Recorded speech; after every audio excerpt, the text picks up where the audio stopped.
ሰላም ወደ ክራፍት ቤተሰቦቼ ዛሬ ደግሞ በአዲስ ስቲች አሰራር ተመልሼ መጥቻለሁ። በዛሬው ቪዲዮአችን የሲንግል ክሮሼት አሰራር እንዴት እንደሆነ የምናይ ሲሆን ይሄንንም የሲንግል ክሮሼት አሰራር ሙሉ በሙሉ ችላችሁ የምትወጡ ነው የሚሆነው። ወደ ቪዲዮአችን ስንሄድ እንደማንኛውም ስራ ስንጀምር የምንጀምረው ስሊፕ ኖት ወይም ደግሞ ቋጠሮ በመስራት ነው። ይሄንን አሰራር ማየት የምትፈልጉ ከሆነ ከዚህ በፊት ቪዲዮ ሰርቼላችኋለሁ። የቪዲዮ ሊንክ ዲስክሪፕሽን ላይ ማስቀምጥላችሁ ይሆናል። እሱን አይታችሁ መመለስ ትችላላችሁ ማለት ነው። ስለዚህ ስሊፕ ኖታችንን ከሰራን በኋላ ሰንሰለት መስራት እንጀምራለን ማለት ነው። ለዚህኛው ፕሮጀክታችን እንዲሁም ቀጣይ ላሉት ሙሉ ስቲቾች ማሳያችሁ 15 ሰንሰለት ነው የምንሰራው። ሰንሰለት አሰራርን በተመለከተ ከስሊፕ ኖት አሰራር ጋር አብሬ የሰራሁትን ቪዲዮ ስላለ እሱን አይታችሁ መመለስ ትችላላችሁ። ስለዚህ ሰንሰለታችንን ለመስራት ጣታችን ወይም ከጠቋሚ ጣታችን ላይ ካለው ክር ላይ ይዘን በስሊፕ ኖታችን በኩል ይዘን እንወጣለን ማለት ነው። ስለዚህ አንድ ሰንሰለት ሰራን ማለት ነው። እንደዚህ ያልን 15 ሰንሰለቶችን እንሰራለን። ቪዲዮ የሚፈጥነባችሁ ከሆነ ቀስ እያላችሁ ማየት ትችላላችሁ። እየደጋገማችሁ ብታዩት ቀስ እያላችሁ ይገባችኋል ማለት ነው። ወደ ሰንሰለታችን ስንጨርስ እንገናኛለን።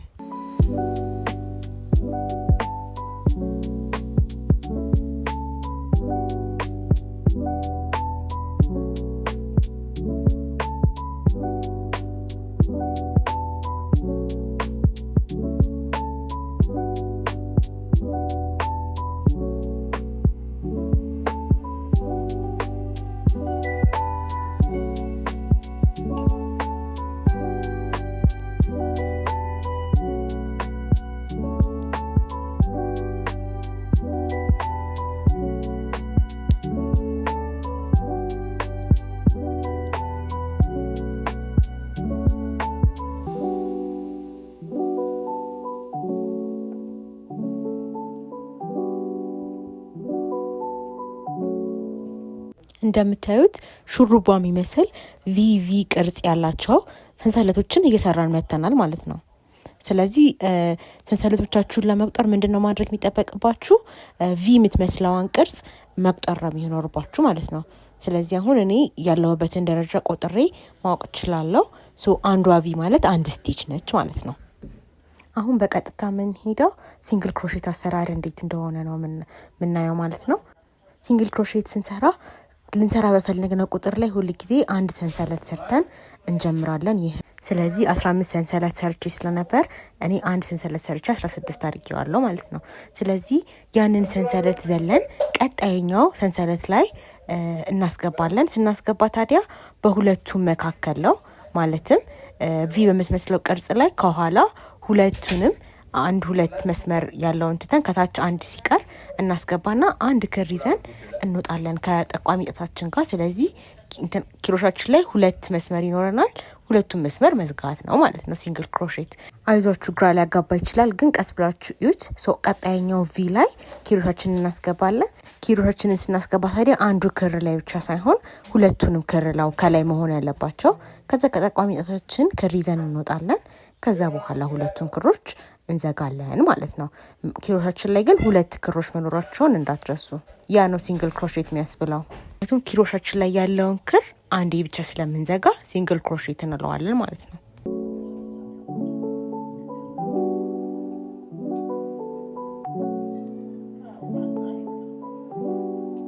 የኪሮሽ ስራ ኢትስ ኦል አባውት ትዕግስትና ደጋግሞ በመስራት የሚለመድ ነገር ስለሆነ ቀስ በቀስ የሚለመድ ነገር ነው። ስለዚህ አሁን ያሳየኋችሁን ስቴፖች ቀስ እያላችሁ የምትለምዷቸው በመደጋገሟቸው ቁጥር ነውና አሁን እንዳሰባችኋቸው ፐርፌክት ላይ መጡ ይችላል። ወይም ደግሞ ቪዲዮ ላይ እንደምታዩት አይነት ነገር ላትሰሩ ትችላላችሁ። ኢትስ ኦኬ። ፓኒክ መደንገጥ የለባችሁም ወይም ፓኒክ ማድረግ የለባችሁም። ቀስ ብላችሁ በድጋሚ በመሞከር መስራት ትችላላችሁ። ዋንስ አጌን ሳሳያችሁ ኪሮሻችንን በቪ ስቲች ቅርጻችን ውስጥ እናስገባለን። ክራችንን ይዘን እንወጣለን። ከዛ በኋላ ሁለቱ ክራችንን እንዘጋለን ማለት ነው። እንደዚህ እያደረጋችሁ ቀስ እያላችሁ መለማመድ ትችላላችሁ።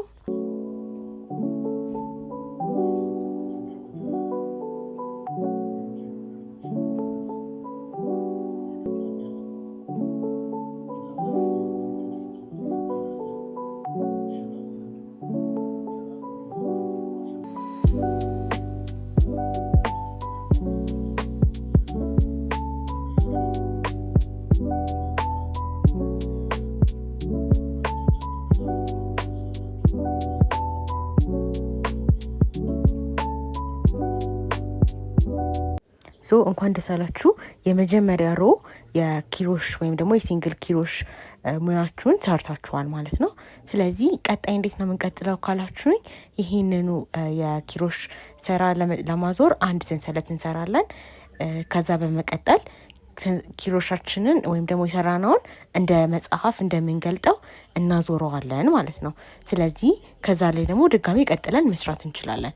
ስለዚህ በድጋሚ ያሳያችኋለሁ። ሰንሰለታችንን ከሰራን በኋላ ልክ መጽሐፍ እንደምንቀልጠው ወደ እዚህ እናዞረዋለን ማለት ነው። ስለዚህ ድጋሚ በጀርባው በኩል ባለው በኩል እኛ ክሮሼታችንን የሲንግል ክሮሼታችንን ስራ መስራት እንቀጥላለን ማለት ነው። አሁን በዚህኛው ሰዓት ላይ ኪሮሻችንን ለማስገባት በራሱ ቀዳዳዎችን ይፈጥርልናል። ስራው ራሱ 2 ስቲቾችን ከላይ አድርጎ ቀዳዳዎችን ስለሚያዘጋጅልን አሁን ቀላል ነው የሚሆነው። ስለዚህ አሁን እንደማሳያችሁ ቀጣይኛው ቀዳዳ ላይ አሁን በኪሮሹ ጀርባ ማሳያችሁ ማለት ነው። እሱ ላይ ኪሮሻችሁን እያስገባችሁ መስራት ነው ማለት ነው። ከመጀመሪያው ሮ ይሄኛውን ሮ ወይም ይሄኛውን ዙር ቀላል የሚያደርገው ራሱ ቀዳዳዎቹ ተዘጋጅተው ነው የሚጠብቋችሁ ማለት ነው። ስለዚህ ቀዳዳችን ውስጥ ኪሮሻችንን እናስገብተን 2 ክራችንን እናወጣለን። ከዛ ክራችንን እንዘጋለን። ስለዚህ እንደዚህ እያለን የኪሮሽ የሲንግል ክሮሼት ስራችንን መቀጠል እንችላለን ማለት ነው።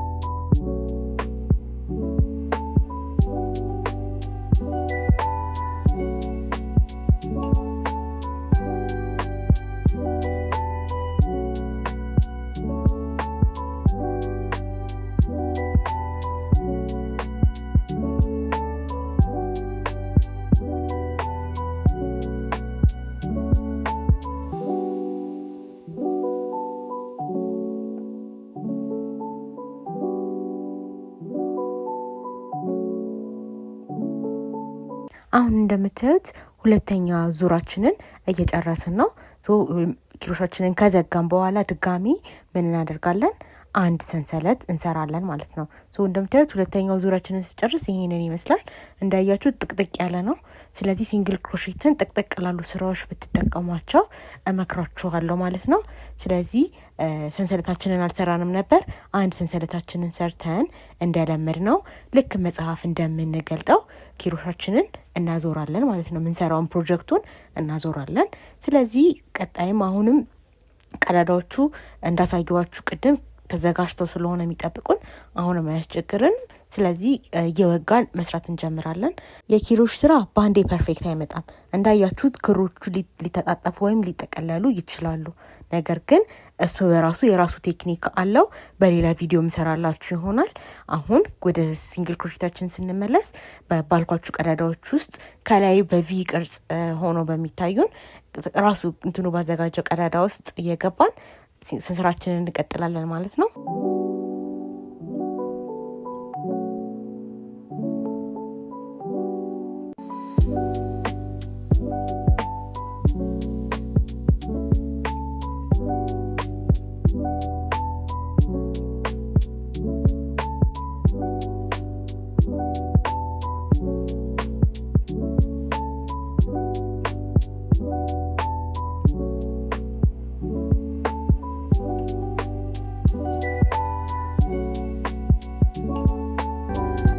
እንደምታዩት የተወሰኑ ዙሮችን ሰርቼ ተመልሻለሁኝ። ታዲያ ስጀምር 15 ሰንሰለት አድርጌ እንደጀመርኩት አሁንም 15 ዙሮችን መስራት ትፈልጋለሁኝ እና ምን ያክል ዙሮችን ሰርቻለሁ የሚለውን ለማወቅ መቁጠር ይኖርብኛል ማለት ነው።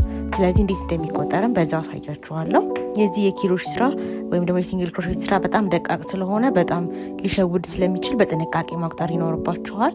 እንደምታዩትኝ መሀል ላይ መስመር እየሰሩ የሚሄዱ ስቲቾች አሉ፣ መስመሮች አሉ። ስለዚህ ከሱ በላይና ከሱ በታች ባሉት ነው የምንቆጥረው ማለት ነው። ስለዚህ አሁን እየቆጠርኩኝ ሄጄ አላሳያችሁም። ድጋሚ እንዴት እንደሚቆጠር አሳያችኋለሁ። እንደምታዩት ከመስመሩ በታች 1 ሲሆን 2 3 4 5 6 7 8 9 10 11 12 ስለዚህ እስካሁን ድረስ 12 ሮዎችን ወይም ደግሞ 12 ዙሮችን ሰርቻለሁ። 3 ዙር ይቀረኛል ማለት ነው። እሱን ሰርተን እንገናኛለን። አሁን ደግሞ ዙራችንን ጨርሰናል። ስለዚህ ስንጨርስ እንዴት ነው የምንቆርጠው የሚለውን እናያለን። ስለዚህ አሁን እንዳያችሁትኝ ዙራችንን ስንጨርስ ያለችዋን ሰንሰለት ወይም ደግሞ ክሯችን ያለበትኝን ማለት ነው በጣም አስረዝመን ወደ ላይ ሳብ እናደርገዋለን።